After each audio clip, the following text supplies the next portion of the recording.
Sa mga nagsusulong na baguhin ng saligang batas, suhestyon ni retired Supreme Court Associate Justice Noel Tiham na alisin na ang mandato ng impeachment sa Kongreso. Anya, bunso nito ng matagal ng bahid ng katiwalian, pagkiling, pagtatangi, impluwensyang pampolitika, favoritism, partiality, at kakulangan ng independence sa Kongreso.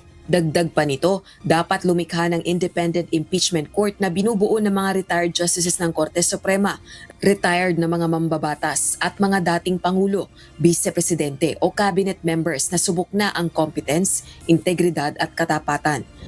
Gayunman, umani ito ng iba't ibang reaksyon.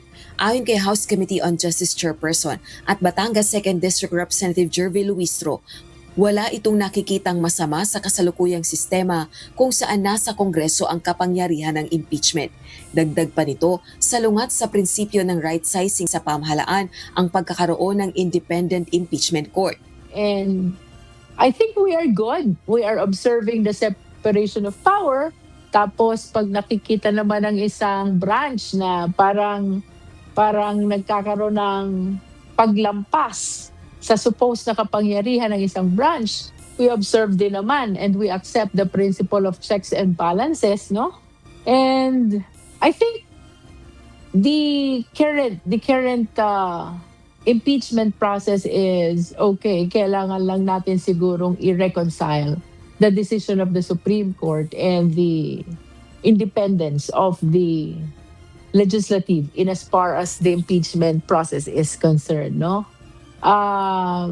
It will be contrary to the principle of right sizing sapagkat masyado ng bureaucratic ang ating government. Ayon naman kay Senate President Tito Soto, posibleng pag-aralan ng proposal ni retired Justice Tiham, pero may agam-agam din ito sa panukala. That will be less burden on the Senate actually. Pwede pag-aralan yun. Except na ang nakikita ko lang na hump diyan sa suggestion na yan, puro appointed yan. Unelected. Ang dating ng Constitution kasi, kaya nilagay sa Senate, elected. Representatives of the people, ang Congress at saka ang Senate. Bago naman maalis ang kapangyarihan ng impeachment sa Kongreso at makapagtatag ng independent impeachment court, kailangan munang baguhin ang saligang batas.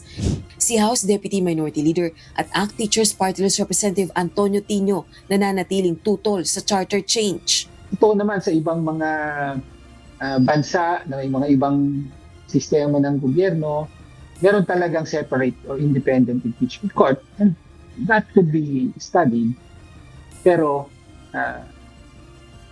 as I said, matagal na tayong tutol sa charter change, lalo pa kung ang agenda ay yung mga nabanggit, changing economic provisions at saka removal of term limits and so on. Ngayong 20th Congress ang kauna-unahang pagkakataon sa kasaysayan ng bansa na kapwa na harap sa impeachment complaints ang Pangulo at Vice-Presidente ng bansa sa Kamara. Ayon kay Rene Sarmiento, isa sa mga nagbalangkas ng 1987 Constitution. Rosa Licoz, UNTV News and Rescue. Diyos ang aming sandigan, serbisyo publiko ang aming pinahahalagahan.